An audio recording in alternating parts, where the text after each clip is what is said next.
Tibalah kini saat yang mendebarkan bagi kita citra 1000 malam mutiara hikmah bersama beliau Bang Raden Haji Roma Irama dari ibu kota Jakarta. Hidup Oma Irama. Kepada beliau waktu dan tempat kami haturkan.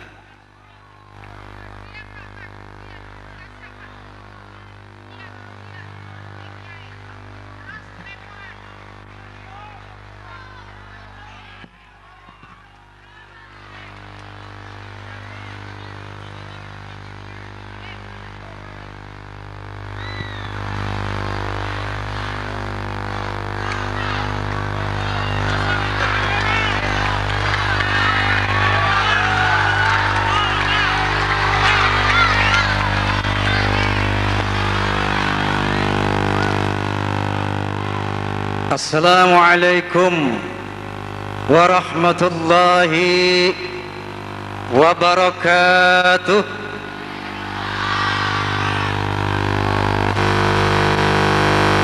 Bismillahirrahmanirrahim. Alhamdulillahilladzi hada an-nasa ila hayatin thayyibatin في الدنيا والآخرة بالشريعة الإسلام. أشهد أن لا إله إلا الله وحده لا شريك له ذو الجلال والإكرام. وأشهد أن سيدنا ونبينا محمدا عبده ورسوله سيد الأعراب والعجم. فصلى الله على سيدنا محمد وعلى آله وصحبه وسلم. Amma ba'd.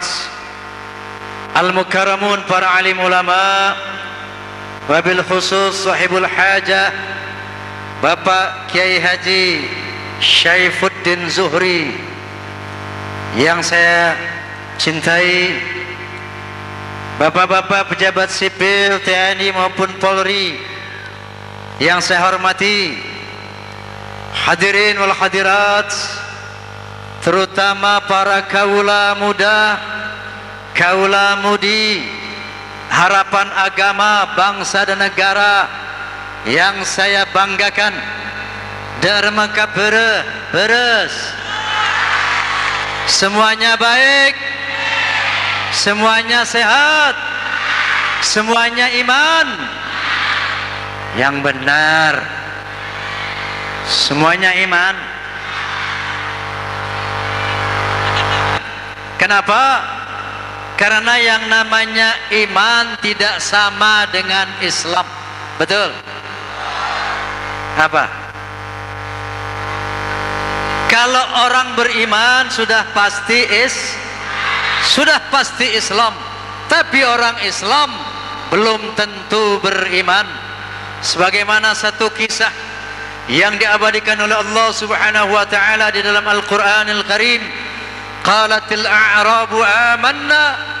Dulu di zaman Rasulullah sallallahu alaihi wasallam datang sekelompok bangsa Arab Badui, Arab pedalaman, dengan bangga membuat statement di hadapan Rasulullah sallallahu alaihi wasallam, amanna ya Muhammad, kami telah beriman.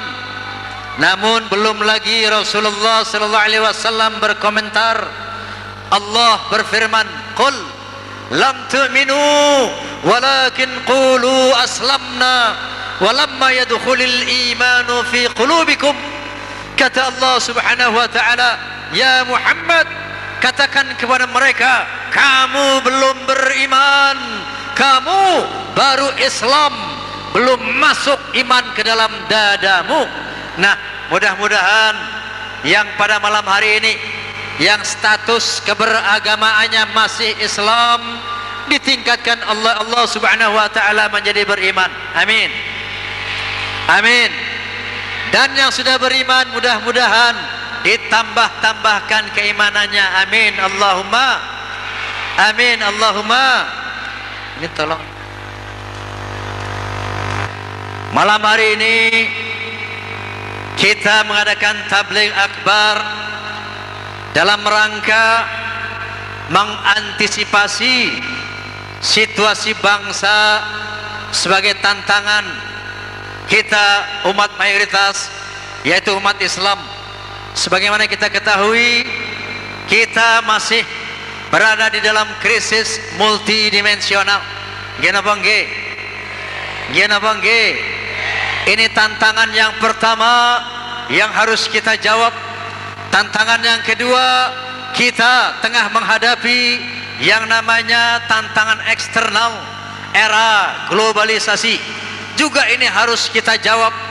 Nah, sebagaimana kita ketahui, sudah 5 tahun kita melaksanakan reformasi, di mana reformasi komitmen kita adalah untuk memperbaiki sistem politik agar lebih demokratis. Yang kedua, untuk memperbaiki sistem ekonomi agar lebih berpihak kepada rakyat. Yang ketiga, untuk memperbaiki sistem hukum agar supremasi hukum ditegakkan. Namun sampai sekarang cita-cita reformasi masih belum tercapai. Gena Bangge, Gena Bangge. Saya ingatkan bahwa tugas melaksanakan reformasi bukan hanya kewajiban presiden, bukan hanya kewajiban wakil presiden, bukan hanya kewajiban segenap kabinet, bukan hanya kewajiban para pejabat tinggi, namun itu juga merupakan kewajiban kita umat Islam per individu. Karena kata Rasulullah sallallahu alaihi wasallam, kullukum ra'in wa kullu ra'in mas'ulun an ra'iyatihi. Setiap kamu adalah pemimpin dan setiap pemimpin akan dimintai pertanggungjawab akan kepemimpinannya. Nah, oleh karena itu, dalam rangka menegakkan reformasi, mari kita mulai dari diri kita sendiri. Kita mulai mereformasi diri kita sendiri. Ketahuilah, barang siapa yang telah memperbaiki dirinya, barang siapa yang telah mereformasi dirinya, berarti dia telah mereformasi bangsanya, dia telah mereformasi, memperbaiki bangsanya. Amin Allahumma. Nyanyi, nyanyi mah kecil. Gue gini-gini kan raja dangdut ini. Nanti nyanyi bonus ya. Sekarang ngaji dulu, nggih.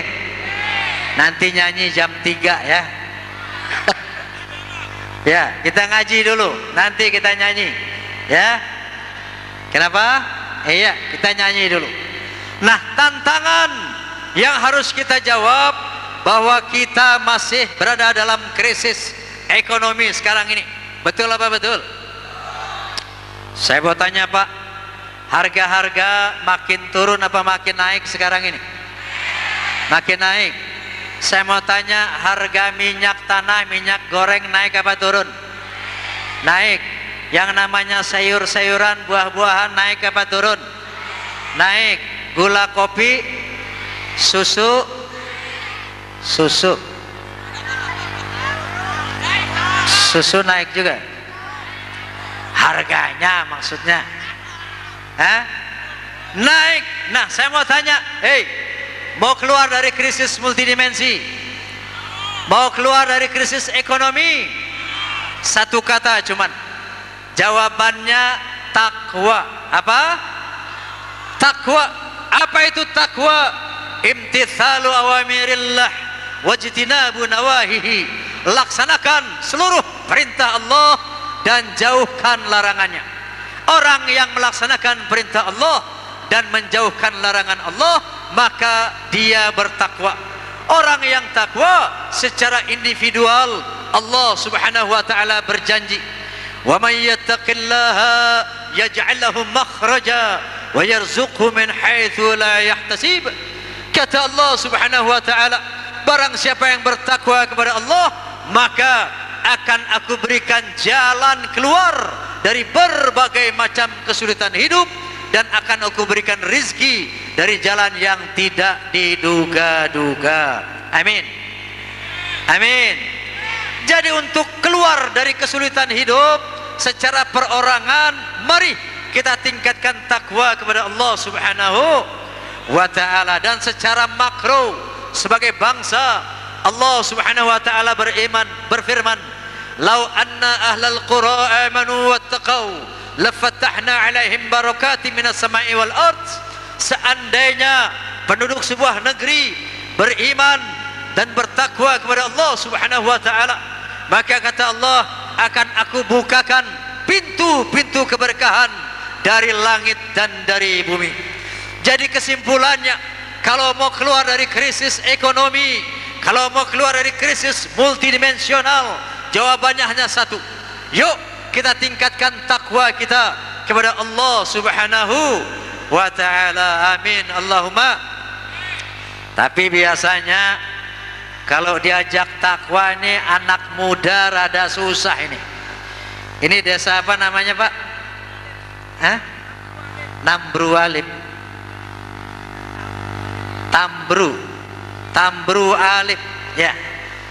Ini biasanya pemuda kalau diajak takwa rada susah. Tapi bukan pemuda Tambru Alif. Amin. Sebelah sana Tambru Alif apa itu? Hah? Jauh dari sini. Kalau pemuda diajak takwa, mereka beralasan, "Hei Bang Haji, kalau saya mah masih muda, masih jauh ke lubang kubur, masih jauh mati. Nanti kalau saya sudah tua, kalau umur saya udah gocap, baru saya mau ibadah kepada Allah Subhanahu wa taala." Saya ingatkan para pemuda, ini asumsi yang salah, ini pendapat yang salah, bahwa yang namanya maut, yang namanya kematian bukan monopoli orang tua. Berapa banyak seorang anak mati mendahului ibu bapaknya? Bahkan berapa banyak seorang cucu mendahului ke dalam kubur ketimbang kakek dan neneknya. Oleh karena itu, kalau mau bertakwa kepada Allah, jangan tunggu nanti kalau sudah tua. Sangat boleh jadi kita mati tidak lama lagi setelah ini.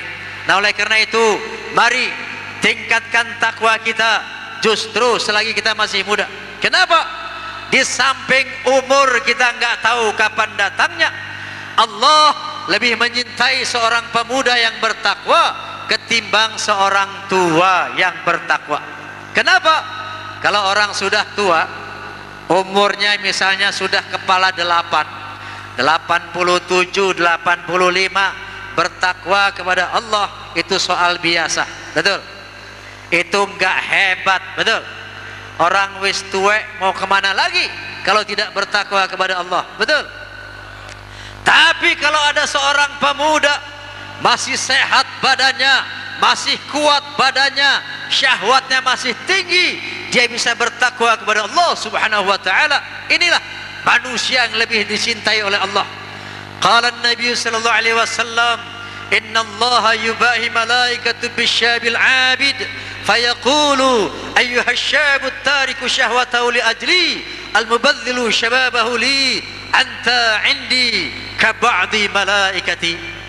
Kata Nabi sallallahu alaihi wasallam, Allah Subhanahu wa taala membanggakan di hadapan para malaikat tentang pemuda yang bertakwa. Seraya berkata, "Ayyuhasyabut tariku syahwatahu li ajli." Hai para pemuda yang meninggalkan syahwatnya karena takut kepadaku. Al-mubadzilu syababahu li, dan manusia yang mengorbankan masa mudanya dalam rangka takwa kepadaku. Anta indi ka ba'di malaikati. Kedudukanmu di sisiku laksana para malaikatku. Amin ya rabbal. Jadi kalau ada pemuda yang takwa meninggal dunia, dia akan dimasukkan surga yang kelas VIP. Kenapa? Karena derajatnya sama dengan malaikat. Amin Allahumma. Amin Allahumma. Tapi manusia yang paling beruntung adalah yang kata Nabi, "Man tala umruhu wa hasuna 'amaluh." Yang panjang umurnya tapi padat dengan amal-amal soleh, dengan perbuatan-perbuatan yang baik, dengan ibadah. Dari muda sampai tua dia beribadah. Ini nanti di akhirat dia akan termasuk konglomerat akhirat. Amin Allahumma. Amin Allahumma. Iya. Nah oleh karena itu, mari pemuda. Kenapa pemuda justru malas sholat dan rajin maksiat? Saya mau tanya, di kota ini ada nggak orang Islam yang nggak sholat? Ada nggak orang Islam yang nggak sholat? Banyak.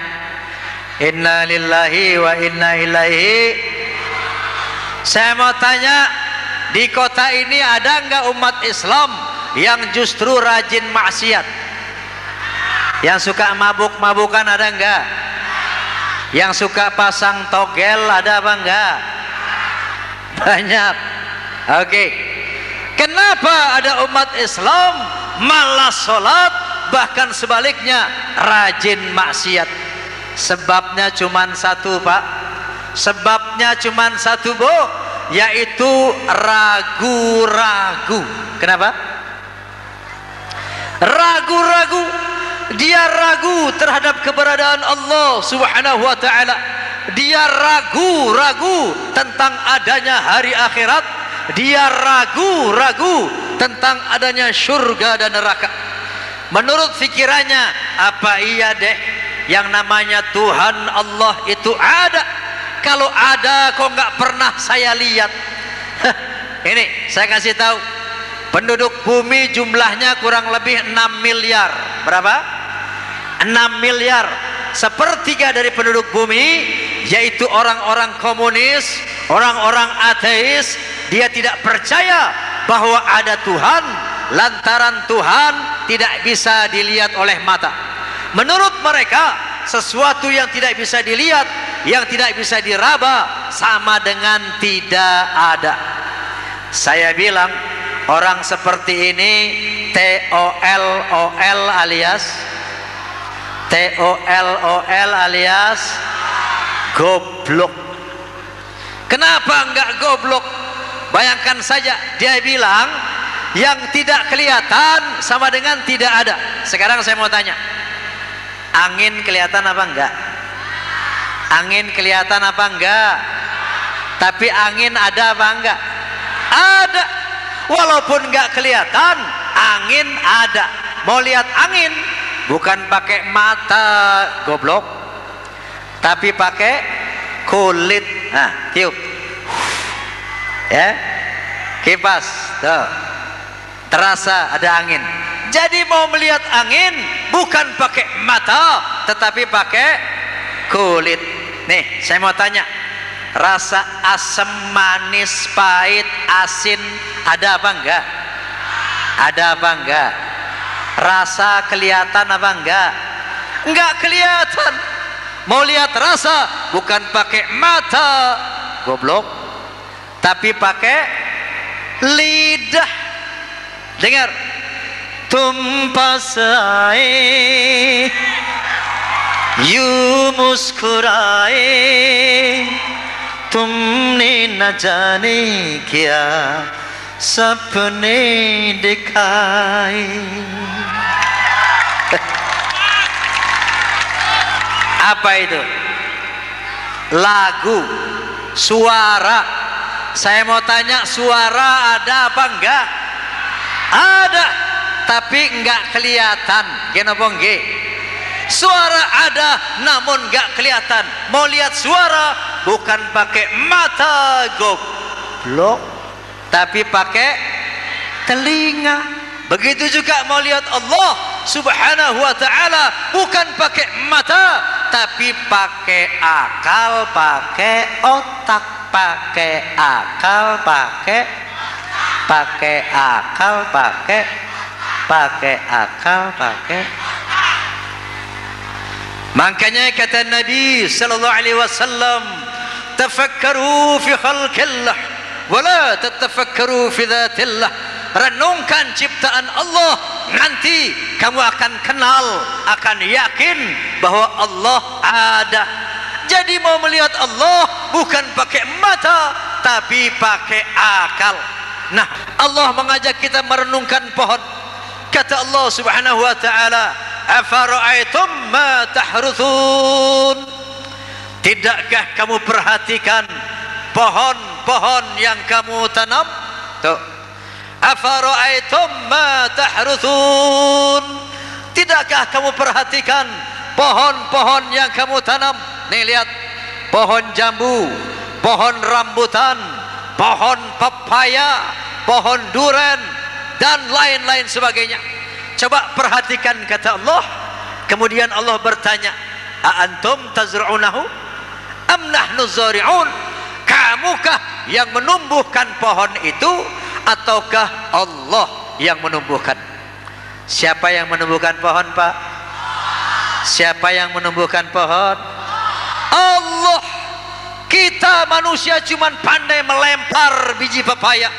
Kita manusia cuma pandai melempar biji rambutan, biji jambu, biji duren, padi.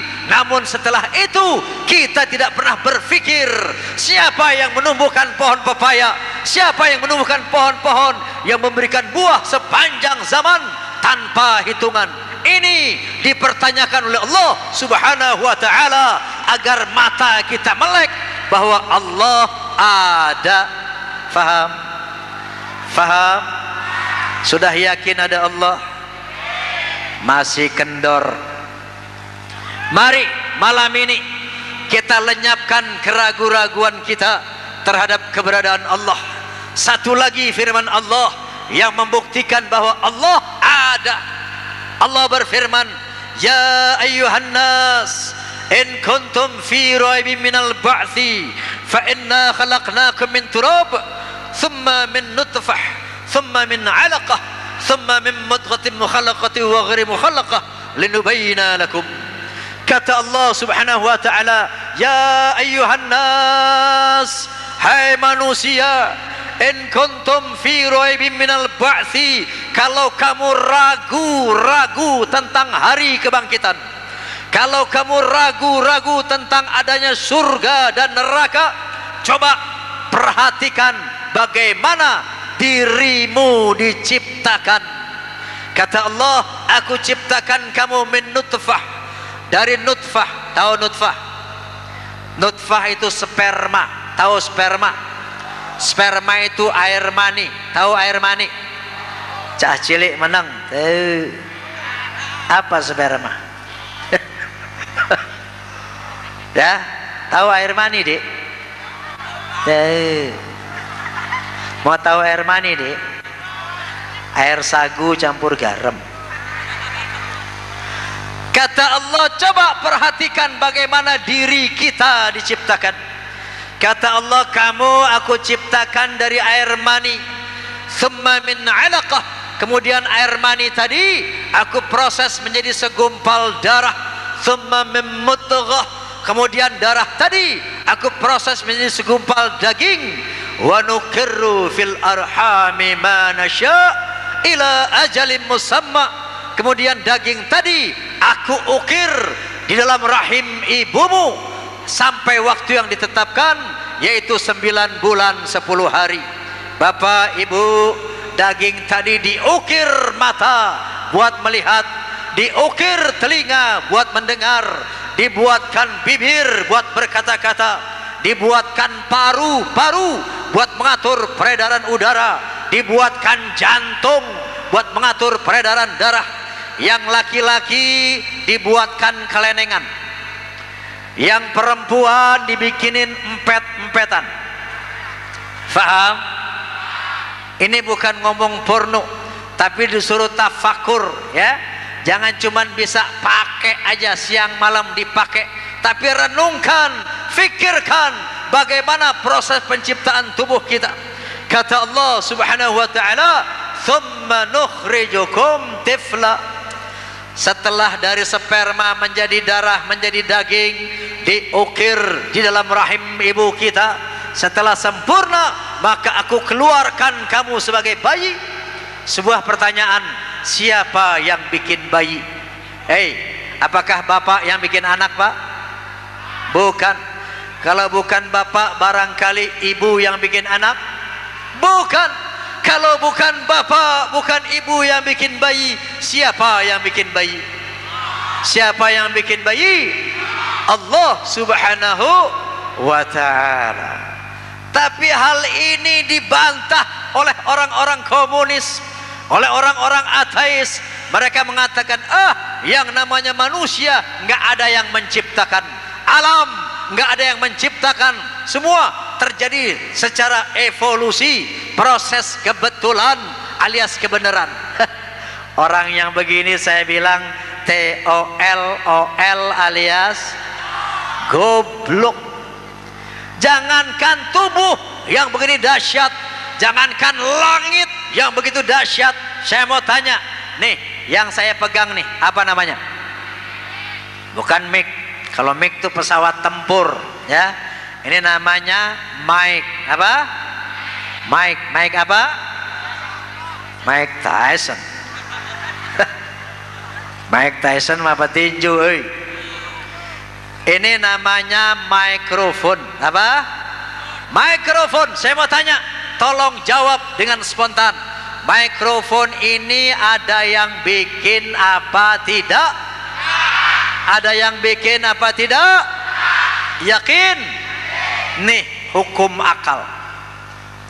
Menurut hukum akal, setiap sesuatu yang struktural dan fungsional, setiap sesuatu yang ada bentuknya dan ada gunanya, maka menurut akal pasti ada yang bikin.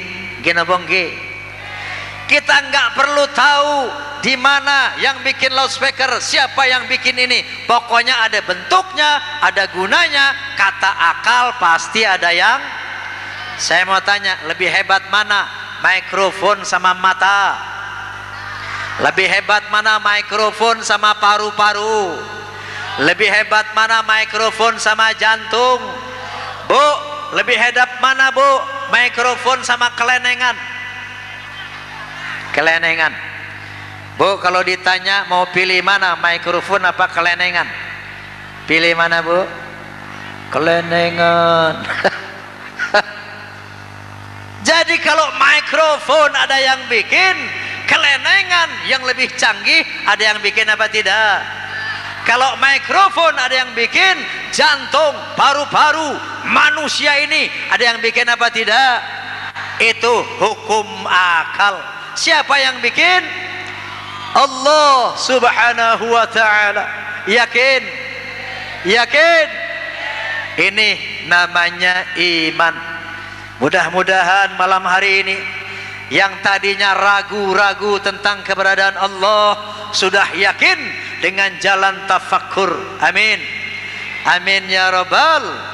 Mudah-mudahan yang tadinya baru Islam sekarang sudah beriman. Amin ya rabbal.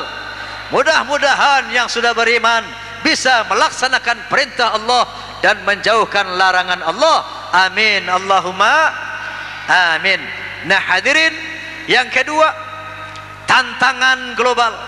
Ya, kalau tadi kita menghadapi tantangan internal bangsa, krisis ekonomi, krisis multidimensional, mari kita tingkatkan takwa. Insya Allah dengan takwa Allah akan memberikan jalan keluar dari berbagai macam kesulitan hidup.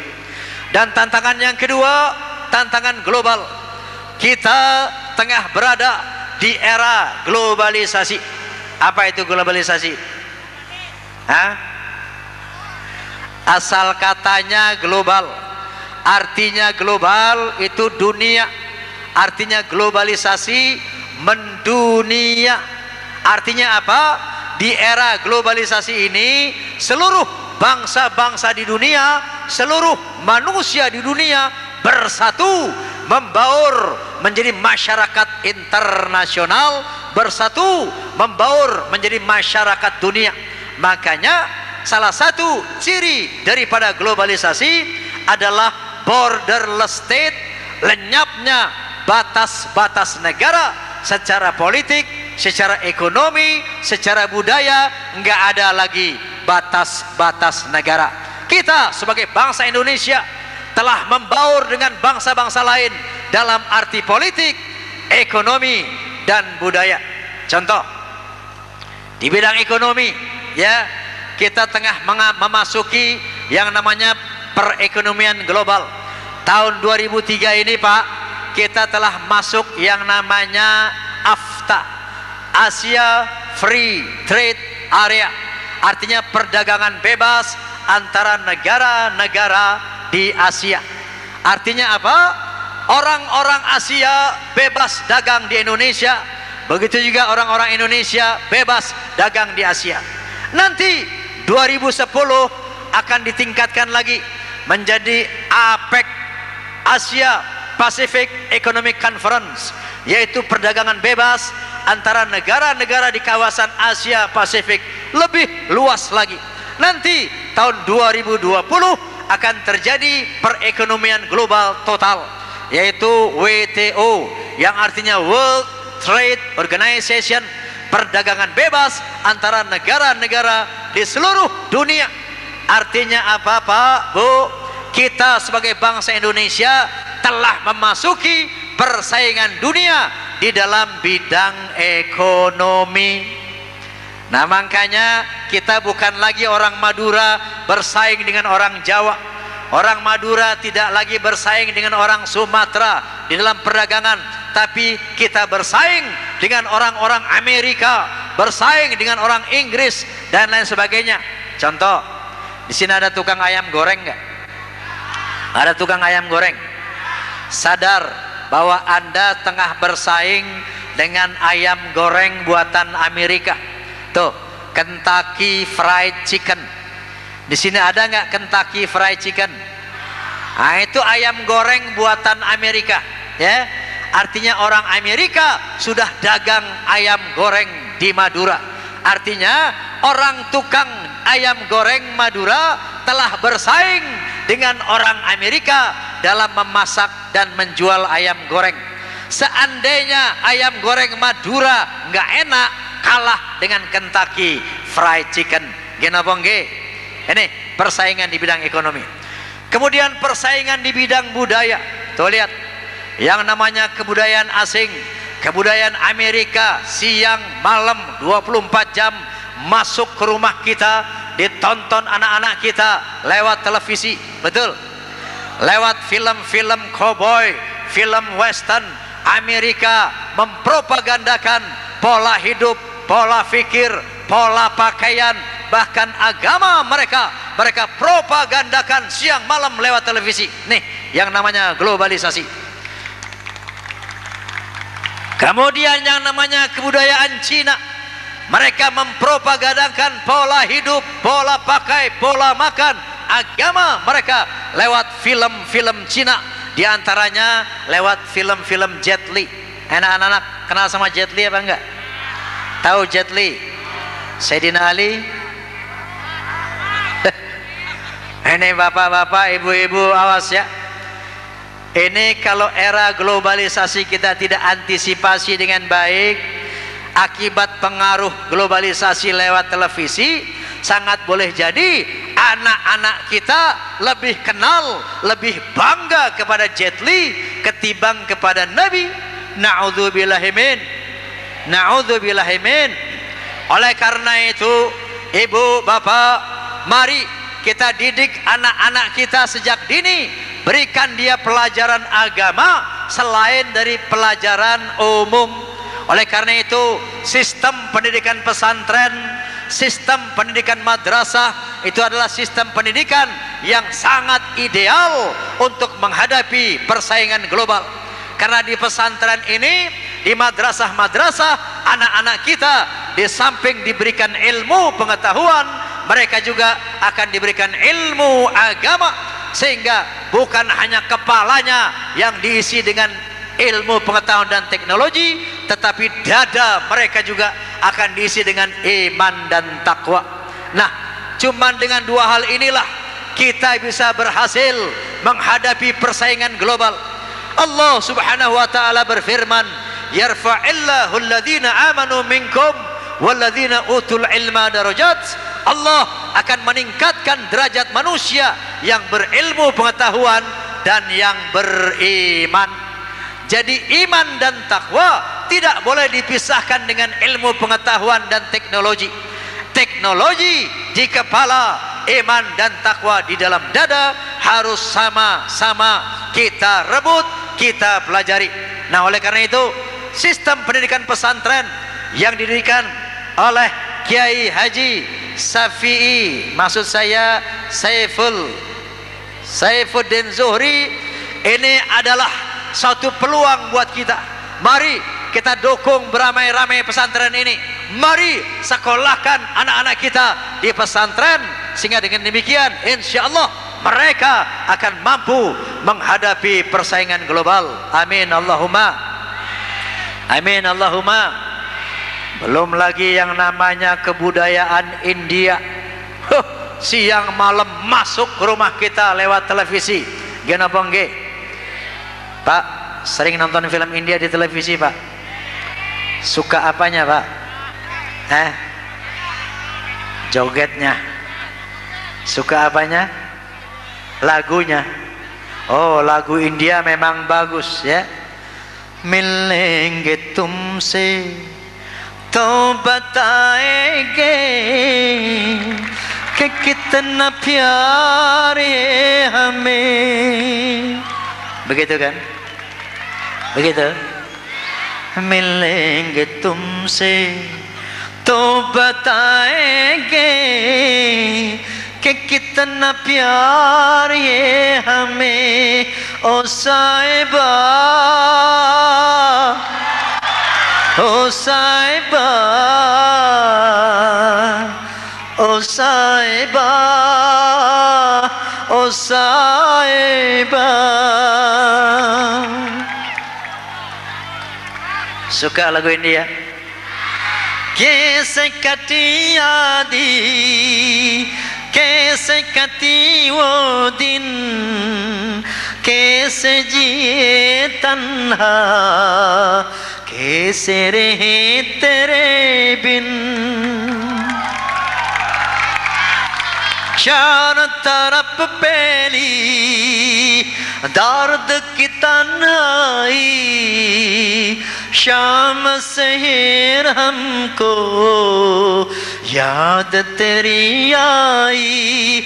ओ साहिबा, ओ साहिबा, ओ साहिबा, ओ साहिबा.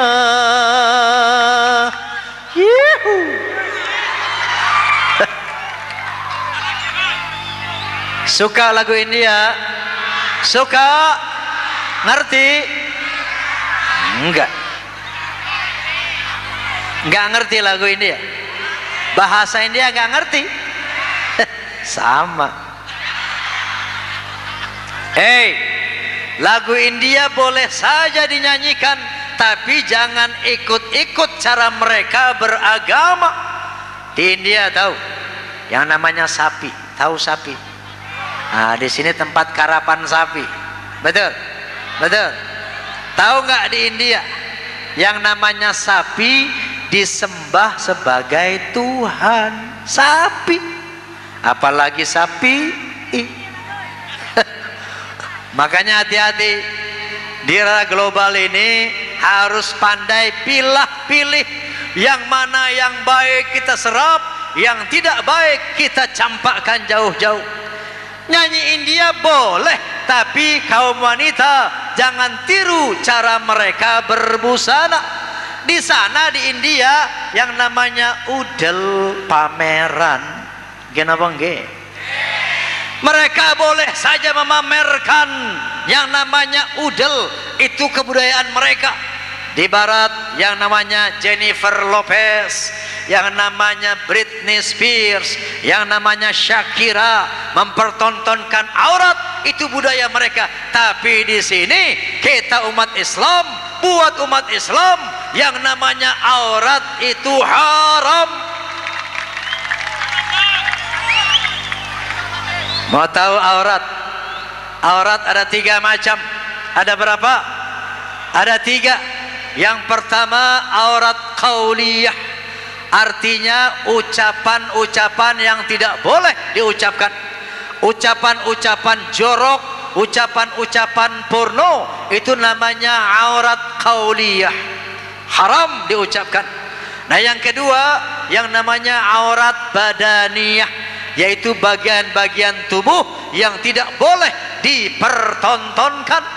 Yang ketiga aurat fi'liyah, yaitu gerakan-gerakan yang tidak boleh dipertontonkan, karena itu asyaddu haraman, haram yang sangat berat.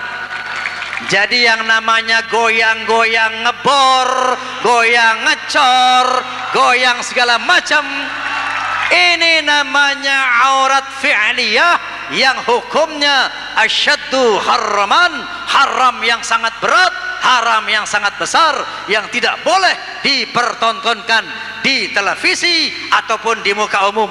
Boleh mau goyang ngebor, mau goyang ngecor sampai mati, silahkan di tempat tidur sama suami kamu, jangan di atas panggung.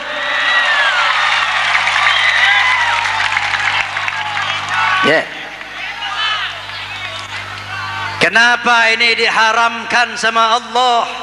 Kenapa hal-hal begini dilarang? Lihat di Amerika Serikat, menurut sebuah harian yang namanya The USA Today, di Amerika Serikat setiap 15 menit terjadi satu perkosaan. Kenapa? Karena di sana aurat telah merajalela. Begitu juga di sini, sejak yang namanya goyang-goyang maksiat terjadi di televisi, maka banyak terjadi pemerkosaan. Inna lillahi wa inna ilaihi.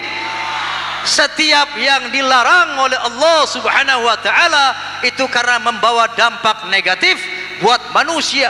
Setiap yang dilarang oleh Allah Subhanahu wa taala karena itu berbahaya buat manusia.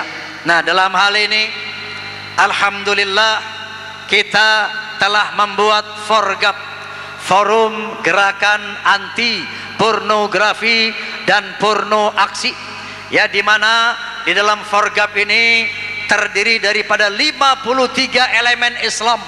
Di sana ada Majelis Ulama Indonesia, di sana ada NU, di sana ada Muhammadiyah, di sana ada mahasiswa IAIN, di sana ada partai-partai Islam, di sana ada majelis-majelis ta'lim, ada organisasi-organisasi masyarakat yang peduli dengan maraknya pornografi dan porno aksi. Insyaallah yang mana Forgap ini tidak akan pernah berhenti berjuang sampai pornografi dan porno aksi hapus dari bumi Indonesia tercinta ini. Amin Allahumma, amin Allahumma. Nah, sekarang ini kita tengah mengupayakan jalur hukum. Kalau mereka menantang, mereka dengan sengaja, mereka makin mengada-ngada, mereka artinya melecehkan ulama.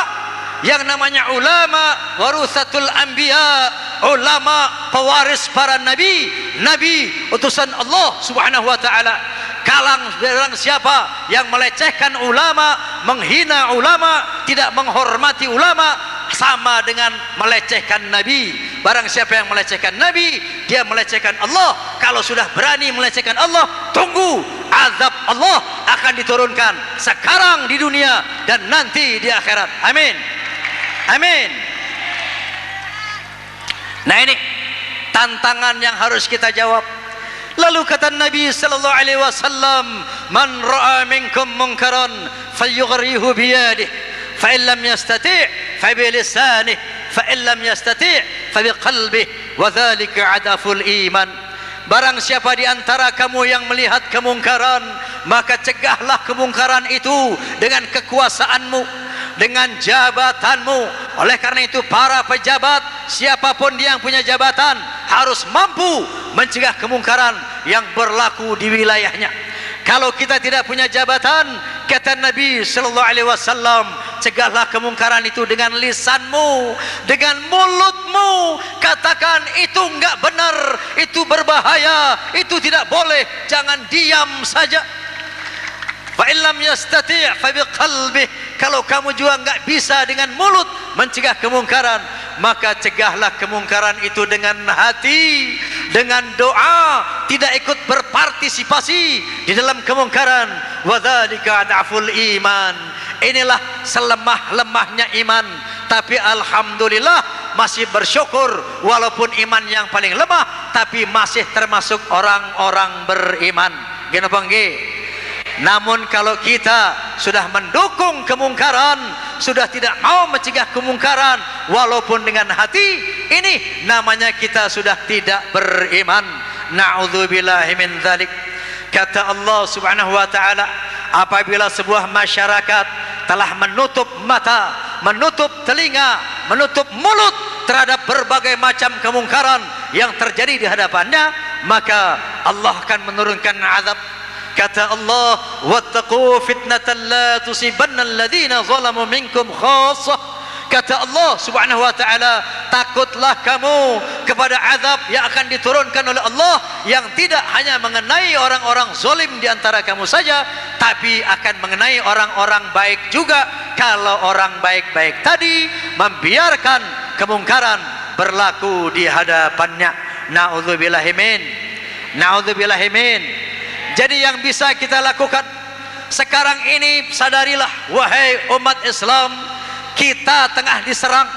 Kita tengah diserang secara fisik. Tuh lihat, yang namanya Irak belum lama ini dihancur leburkan oleh yang namanya tentara koalisi Amerika, Inggris dan Australia, padahal tidak ada rekomendasi dari PBB, tidak ada persetujuan dari Dewan Keamanan PBB, dengan dalil bahwa Amerika Serikat, bahwa Irak memiliki senjata pemusnah massal. Maka dengan mengabaikan namanya dari PBB, Amerika dengan kawan-kawan tetap menyerang Irak walaupun tidak ada persetujuan internasional.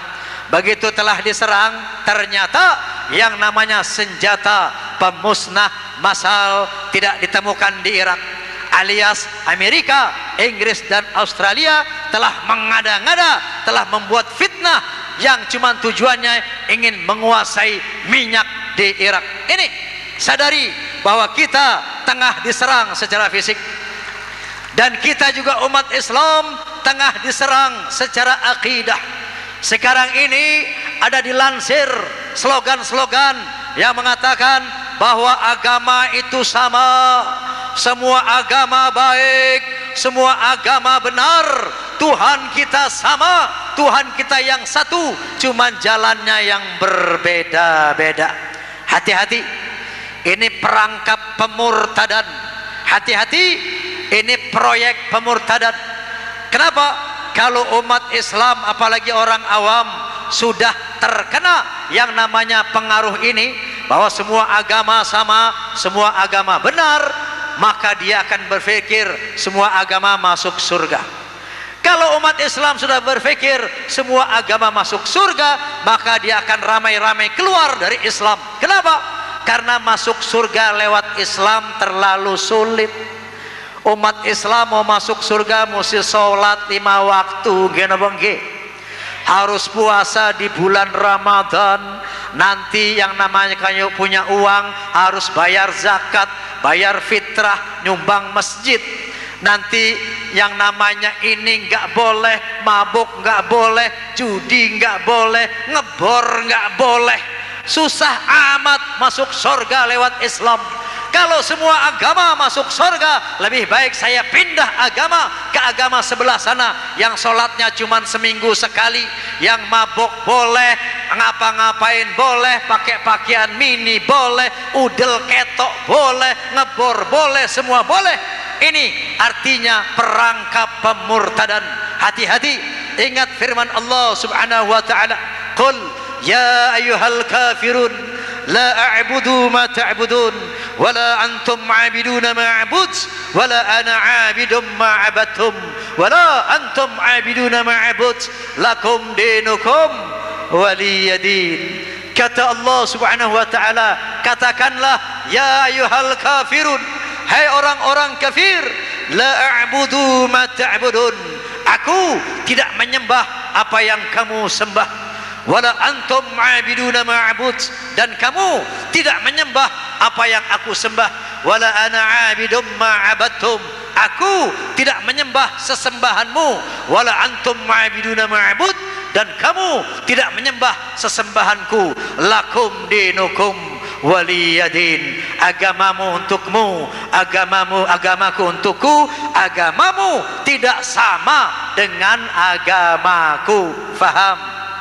Faham? Inna dina indallahil Islam.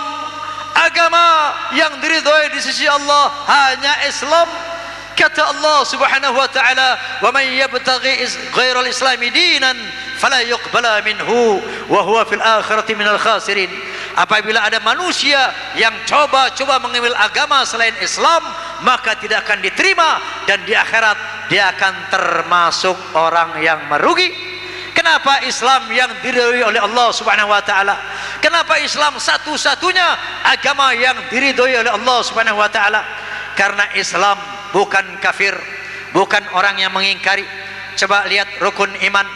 Kita beriman kepada Allah, kita beriman kepada para malaikat, kita beriman kepada para nabi, mulai dari zaman Nabi Adam, Nabi Nuh, Ibrahim, Musa, termasuk Isa Al-Masih Ibnu Maryam yang namanya Yesus Kristus, itu kita imani sebagai nabi. Kemudian kita juga beriman kepada kitab-kitab suci. Kitab suci Zabur yang diturunkan kepada Daud. Kita beriman kepada kitab suci Taurat yang diturunkan kepada Nabi Musa. Kita beriman kepada suhuf Ibrahim. Kita beriman kepada Injil yang diturunkan kepada Nabi Isa. Kita beriman kepada Al-Quranul Karim yang diturunkan kepada Nabi Muhammad sallallahu alaihi wasallam. Tidak ada seorang nabi yang kita kafiri, tidak ada seorang nabi yang kita ingkari, tidak ada sebuah kitab suci pun yang kita ingkari. Oleh karena itu Islam tidak bisa dikatakan kafir. Oleh karena itu Islam satu-satunya agama yang diridhoi Allah Subhanahu wa taala. Jadi sekali Islam sampai mati, mari kita tetap berpegang kepada Islam. Sebagaimana kata Allah, wala tamutunna illa wa antum muslimun. Jangan kamu mati kecuali kamu sebagai Islam.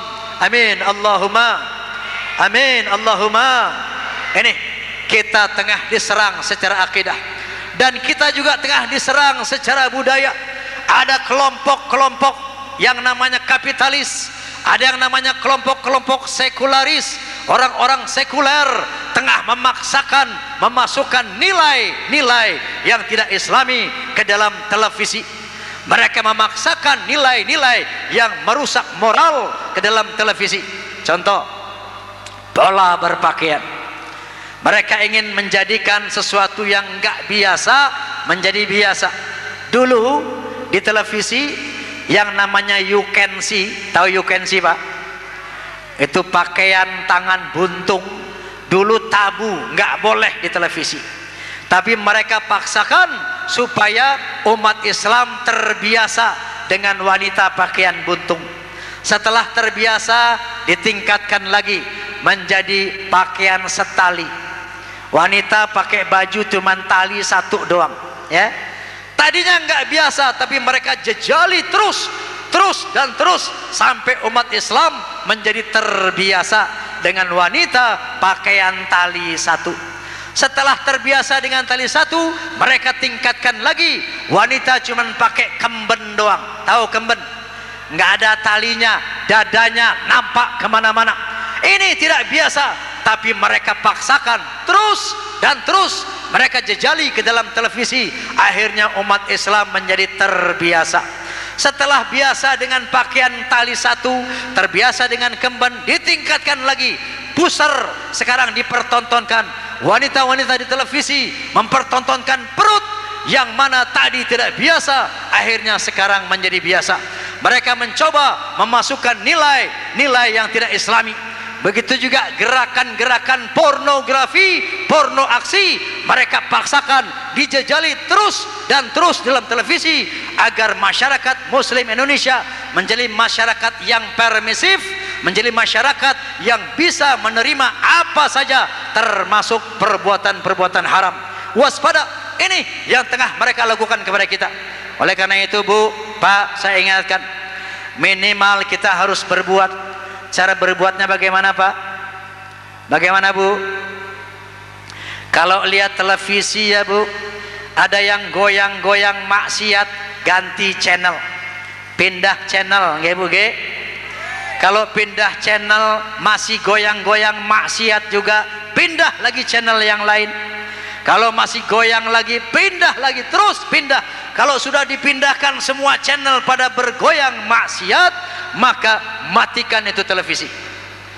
Kalau sudah dimatikan masih goyang juga, buang itu televisi. Berarti televisi itu ada setannya. Dengan demikian, insya Allah yang namanya maksiat di televisi akan bangkrut. Kenapa mereka memutar itu? Karena kita umat Islam nonton. Karena umat Islam nonton, maka iklannya jadi banyak. Karena iklannya banyak, ratingnya jadi naik.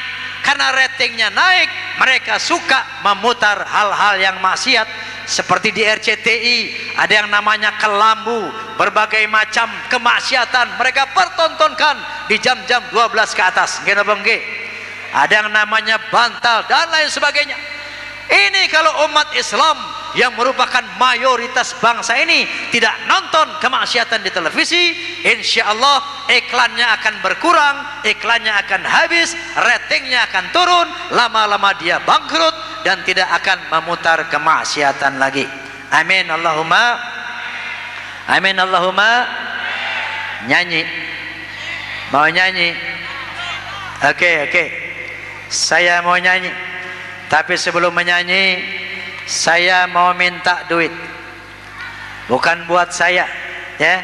Nih, buat pembangunan pesantren. Sebagaimana tadi saya utarakan, nanti duduk dulu.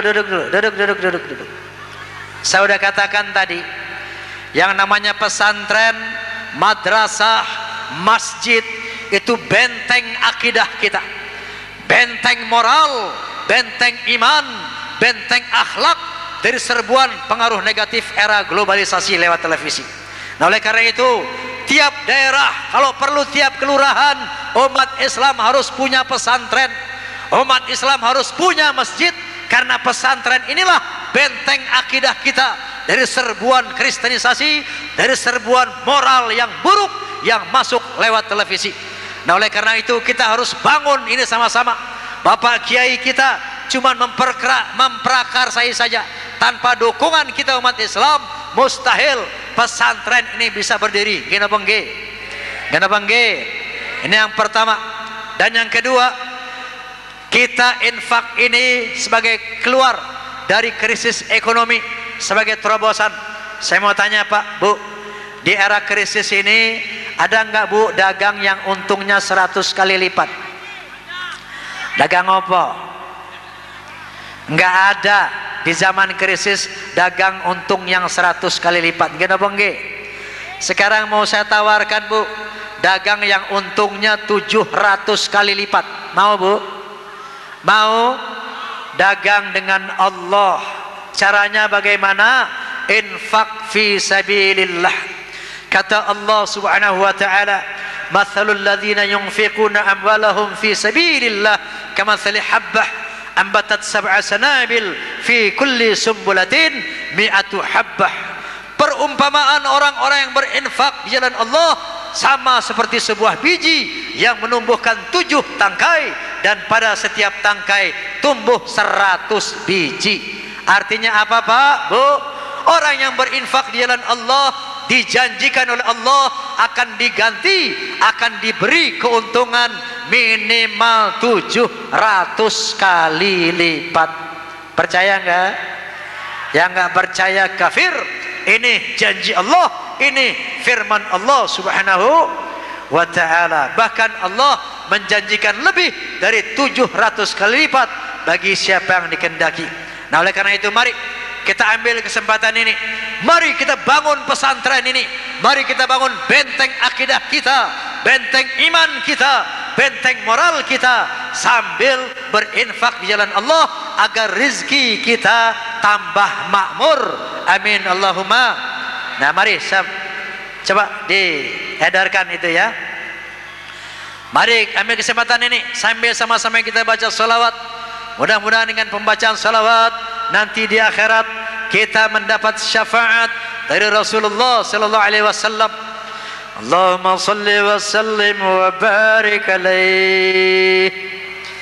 Salatullah salamullah ala taha rasulillah. Salatullah salamullah ala yasin habibillah. Monggo sedaya. Baik, memenuhi janji saya tadi, saya akan menyanyikan sebuah lagu, ya. Tapi saya minta semuanya ikut menyanyi. Setuju? Setuju? Semuanya ikut nyanyi, oke? Oke. Terima kasih. Nih lihat, di kiri kanan saya ada yang namanya loudspeaker, pengeras suara, disebut juga sound system, sistem suara, terdiri dari 3-way system, 3 jalur suara. Yang pertama namanya bass range, suara bass. Yang kedua mid range, suara tengah. Yang ketiga high range, suara tinggi. Suara bass diwakili oleh laki-laki, bapak-bapak, cowok, ya. Cowok siap? Cowok siap? Oke. Yang kedua mid range, suara tengah, diwakili oleh ibu-ibu, cewek, ya. Ibu siap, Bu? Siap, Bu? Siap. Oke, yang ketiga high range, suara tinggi, diwakili oleh cah cilik, anak-anak nih, anak-anak kecil. Anak-anak siap? Anak-anak siap? Siap. Oke, anak-anak diam dulu, wanita diam dulu. Sekarang saya mau tes suara bass, bapak-bapak, ya. Semua cowok ikut saya ambil suara. Yang nggak bunyi saya doain, biar nggak bisa bangun. Yuk, makanya semua bunyi, ya. Yang laki-laki ambil suara sama-sama saya.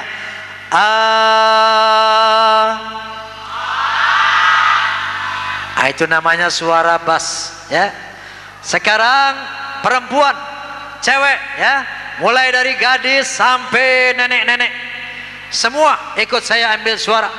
Kalau ada gadis yang nggak bunyi saya doain, jodohnya jauh. Makanya nyanyi, berapa susahnya nyanyi, ya. Yang sudah punya suami nggak mau nyanyi saya doain, suamimu kawin lagi. Makanya nyanyi. Nenek-nenek juga mesti nyanyi. Kalau nggak nyanyi saya doain nggak bisa kentut 3 bulan. Yuk, semua perempuan ambil suara, semuanya.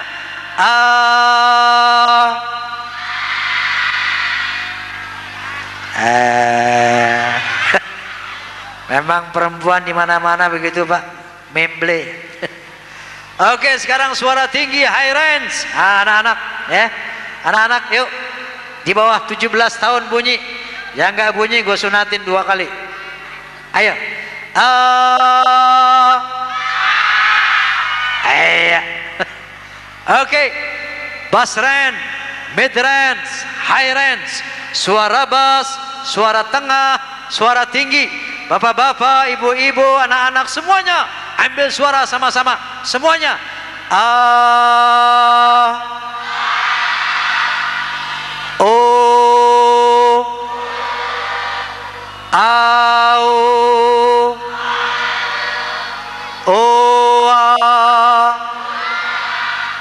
Persis taman kanak-kanak ini.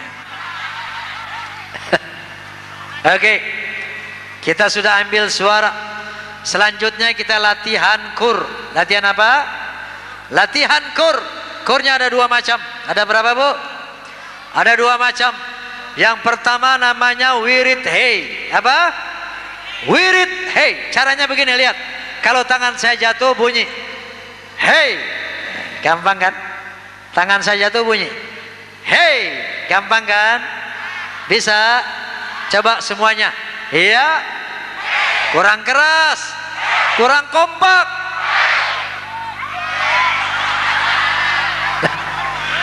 Tangan saya jatuh bunyi hey. Oke. Yang kedua, kor yang kedua namanya wirid huha. Apa?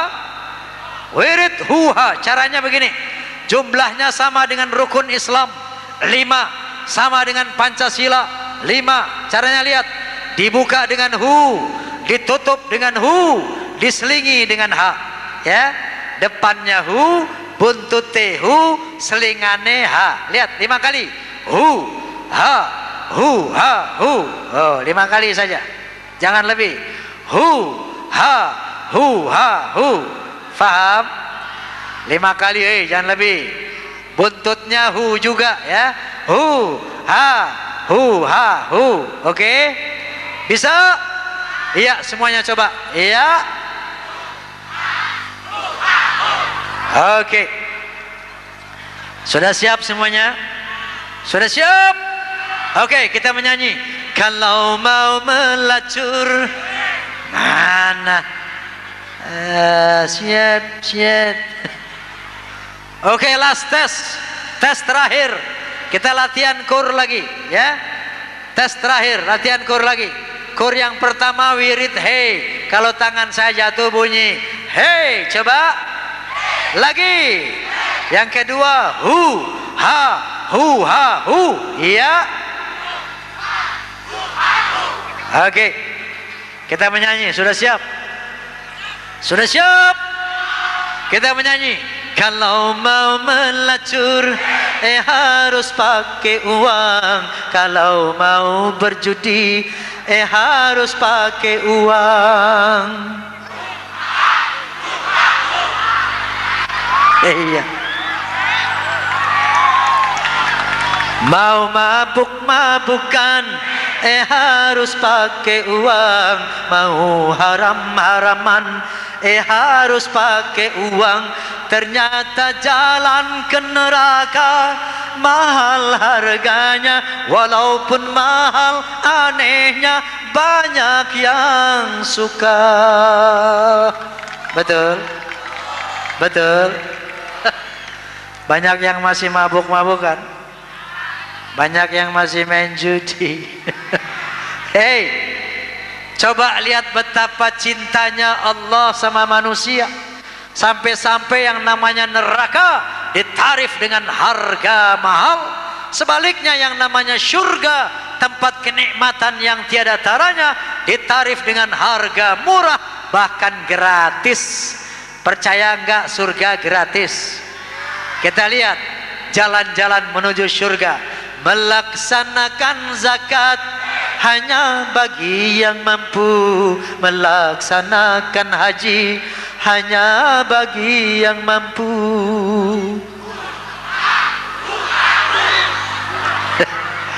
Mengerjakan sembahyang tidak usah membayar.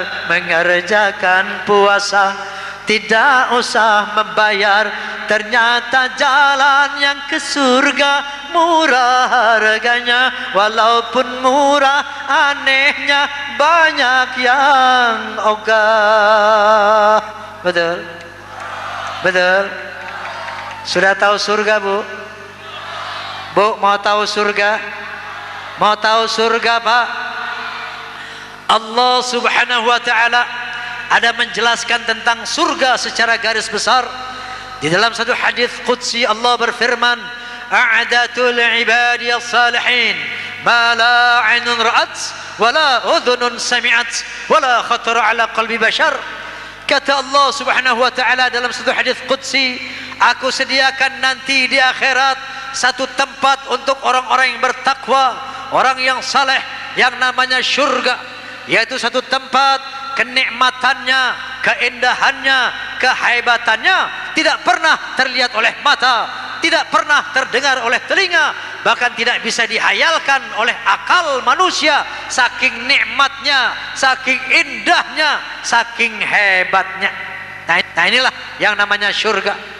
Di surga semua pemuda dan pemudi, umur penduduk surga semuanya rata-rata 17 sampai 20 tahun. Di surga, Bu, enggak ada nenek-nenek. Di surga, Pak, enggak ada kakek-kakek. Bukan berarti nenek dan kakek kalau mati enggak masuk surga, tapi nenek-nenek, kakek-kakek nanti mati di surga, di akhirat muda lagi. Selama-lamanya muda, enggak pernah tua-tua. Dan di samping itu orang akhirat semuanya tampan-tampan dan cantik-cantik. Pak, Bu, kita nanti di akhirat bukan pakai wajah yang ini. Wajah yang sekarang adalah wajah pinjaman, wajah sementara, bukan wajah yang kita pakai di akhirat. Nanti di akhirat manusia wajahnya tergantung dengan amal perbuatannya. Kalau nanti ada yang masuk neraka bukan karena Tuhan tak sayang hambanya. Betul. Kalau nanti ada yang masuk ke surga itu karena dia memang berusaha. Semua terserah kita. Betul. Betul. Allah maha demokratis. Allah tidak pernah memaksa manusia. Kata Allah Subhanahu wa ta'ala, la ikraha fid din, qad tabayyana rusdu minal ghayy. Tidak dipaksa dalam beragama karena telah jelas yang lurus dan yang sesat, telah jelas yang benar dan yang tidak benar. Jadi semua terserah kita. Mau masuk surga terserah kita, mau masuk neraka terserah kita. Allah tidak pernah memaksa manusia. Barangkali ada warga Pamekasan yang kepengen masuk neraka. Ada enggak orang sini yang mau masuk neraka? Ada enggak? Na'udzubillahimin. Kalaupun ada, enggak dilarang sama Allah. Betul? Boleh. Yang mau masuk neraka gampang kok caranya. Mau masuk neraka paling gampang, enggak sulit. Syaratnya satu, enggak usah sholat, enggak usah puasa di bulan Ramadan, bikin kerusuhan, bikin kemaksiatan. Nanti mati dijamin pasti masuk neraka, jangan khawatir. Betul? Dan sebaliknya, kalau ada warga Pamekasan kepengen muda selama-lamanya di surga, kepengen cantik tampan selama-lamanya, pengen hidup kaya raya selamanya, pengen bahagia selamanya, masuk surganya Allah yang maha mewah itu, dipersilahkan tanpa pandang bulu. Siapapun boleh masuk surganya Allah, tempat kebahagiaan yang abadi. Caranya mudah, sholat 5 waktu, puasa di bulan Ramadan, tinggalkan hal-hal yang haram. Nanti satu saat apabila tiba saatnya kita mati, pasti masuk surga. Ini aturan main yang digariskan oleh Allah Subhanahu wa ta'ala.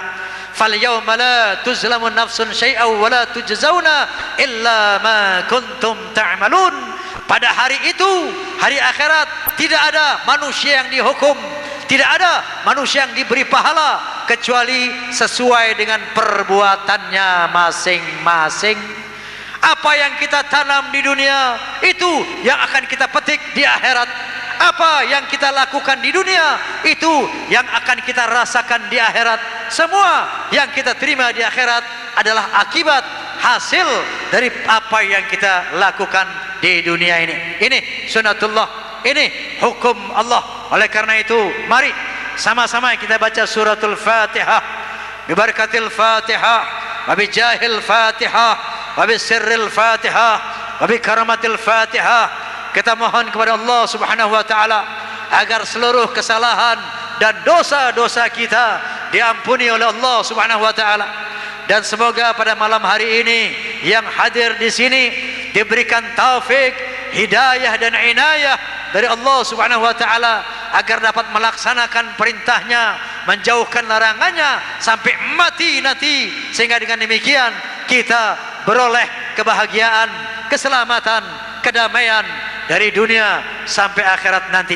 Ala hadhihi niyyah wa ala kulli niyatin salihah wa ila hadratin nabi. Al-Fatihah.